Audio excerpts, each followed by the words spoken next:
Hey everyone, welcome back to Cinematic Cravings.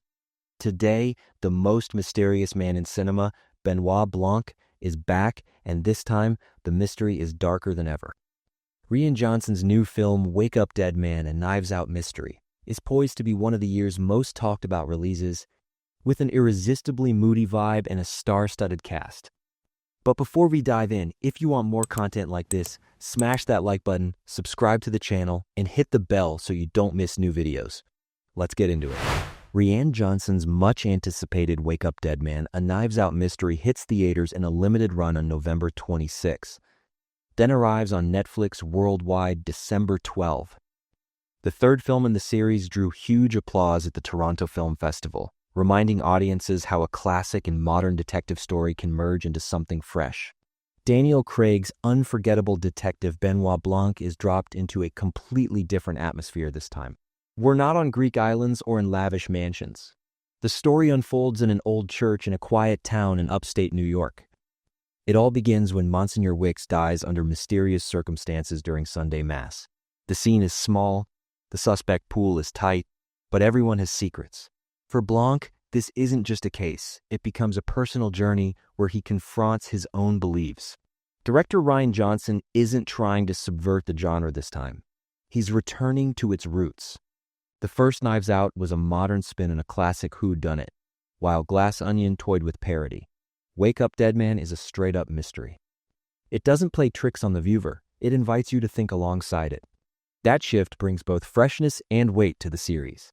In Johnson's own words, "This time I wanted to solve a mystery for real, not with subtext, but with a pure crime story." The cast, as always, is stacked. Alongside Daniel Craig are Josh Brolin, Glenn Close, Mila Kunis, Jeremy Renner, Andrew Scott, Kerry Washington, and Kaylee Spaney. One performance getting special attention is Josh O'Connor as young priest Judd Duplancy, the film's emotional center. Trapped amid the church's corruption, Jude is idealistic yet fragile. Seeing the story partly through his eyes, we witness not just a murder, but a clash between faith and justice. Critics agreed Johnson raises the bar in atmosphere and cinematography. Longtime collaborator Steve Yedlin crafts a visual world of earthy tones and soft light.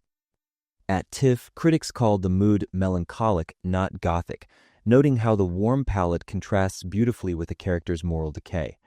With this film, Daniel Craig also redraws Blanc's limits.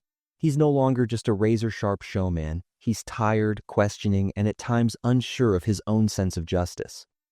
Blanc's charisma is intact, but we see a more human side. Craig's performance is less theatrical and more inward. Through his eyes, you feel both suspicion and solitude. As in the first film, Johnson revives the locked room tradition, but the plot doesn't stop at who did it. A small town, a tight-knit flock, a crime colliding with an entire belief system, and that suffocating sense that everyone knows everyone. Johnson blends these into not just a murder story, but a moral inquiry. Wake Up Dead Man isn't just a puzzle, it's a reckoning with one's own faith. One of the film's standout qualities is the way the atmosphere works on the audience. Johnson and Yedlin treat the church interior like a character. Dim light, flickering candles, worn wood, prayers echoing in the nave. It elevates the piece from detective story to a kind of labyrinth of faith. At TIFF, viewers praised how the serene, almost sacred calm of the first half slowly twists into dark unease in the second. Critic Carlos Morales wrote in his IGN review that this is the series' strongest mystery, though he felt some character work falls short, especially for talents like Kerry Washington, Andrew Scott, and Kaylee Spaney, who don't get as much to do. Still, he says the film remains brisk, gripping, and cleverly constructed thanks to Johnson's direction. Wake Up Dead Man isn't trying to look smart, it just is smart. Those critiques may be fair, but the consensus is that the series has found its footing again. Glass Onion drew mixed reactions, too theatrical, too synthetic for some. Wake Up Dead Man trims the excess and gets back to basics. No giant sets, no tech billionaires, no flashy parties, just a tight space in a quiet town where everyone's hiding something. That intimacy makes the film emotionally closer to the audience. At its core lies the thin line between faith and crime. Johnson uses the church not as backdrop, but as a symbol of the characters' inner lives. With Monsignor Wicks's death, it's not only a murder that cracks open the town's belief structure starts to crumble. People try to hide their sins more than find the killer. Blanc becomes almost a confessor. His interrogations force not just suspects, but the audience to face their own conscience. Josh O'Connor's Judd Duplin City forms the film's emotional spine. He challenges both Blanc's intellectual instincts and Wicks's authority. But his faith is tested like everyone else's. O'Connor brings both vulnerability and a simmering anger. Critics call his work one of the most human performances in the series. The final confrontation scene is already being singled out as a highlight. Blanc himself becomes a kind of shadow detective. He speaks less, but every look analyzes. Every silence weighs something. This is a more mature, more melancholic evolution. Johnson supports that with slower pacing and higher tension, letting us witness not only Blanc's brilliance but his inner conflict. Technically, the craft is top tier.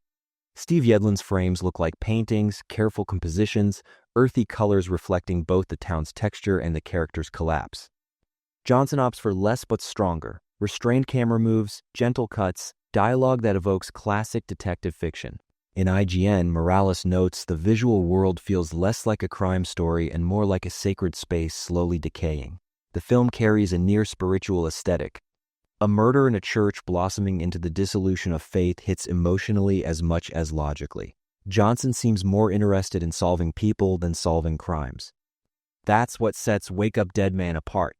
Less who's the killer, and more, why do people act this way? Supporting roles are colorful in classic Johnson fashion, though a bit undercooked.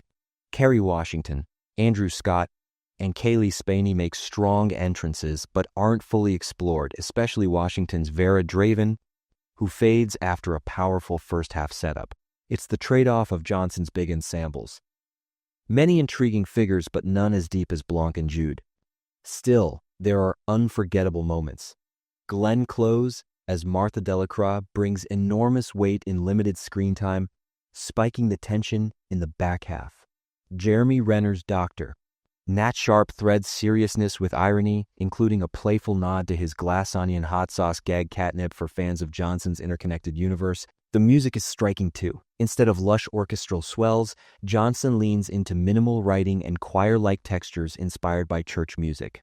At times he strips the score away entirely after the murder, pulling us closer to the character's psychology. That deliberate sonic simplicity underscores the film's spiritual theme. At TIFF, Wake Up Dead Man earned extended applause. Critics called it less flashy but more mature than its predecessors. Some miss Glass Onion's zingy pace, but many consider this the series' most balanced entry, especially fans of the original Knives Out, who felt the spirit of the series return. In the context of Johnson's career, Wake Up Dead Man reads like a work of artistic maturity.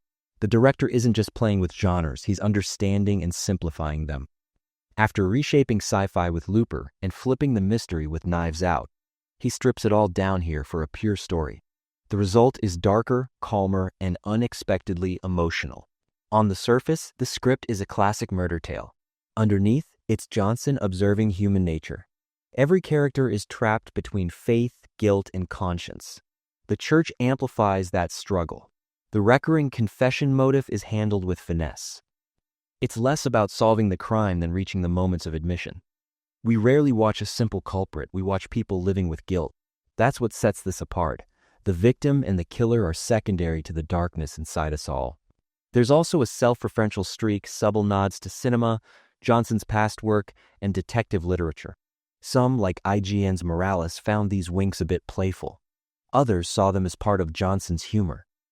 Blanc even tips his hat to classic whodunits like The Hollow Man, a tidy salute to the genre's roots. As we approach the solution, the film tightens the screws rather than sprinting. Johnson doesn't spring a jump-scare twist. He braids a slow, inexorable tension. The reveal is surprising, but the power lies in how it reshapes the character's emotional states. In the final moments, Blanc walking quietly through the churchyard, you feel both resolution and peace. It's a more grown-up tone than the previous films. Audience reactions are largely positive, though some say it's too serious, missing the series' usual comedic balance. Fans of Glass Onion's fizzy energy may find this heavier. But many filmgoers see it as a true course correction. Johnson steps away from flashy surprises and centers a quiet, resonant mystery, pushing the series towards something more lasting. Lastly, Daniel Craig's turn looks destined to be talked about for a long time. He's made Benoit Blanc more than a detective, he's an icon. The elegant drawl, the dry wit, and here, the weary wisdom. All of it cements Blanc among cinema's greats. Wake Up Dead Man may be Craig's best Blanc yet. That final expression, equal parts satisfaction and sorrow, puts the perfect period on his journey. So what do you think? Does this film honor Knives Out's legacy? Or does the lower energy compared to Glass Onion hold it back? Drop your thoughts in the comments. Your takes are what make this community grow every day. If you enjoyed the video, leave a like, subscribe, and turn on notifications to be first in line for new movie coverage. See you in the next one.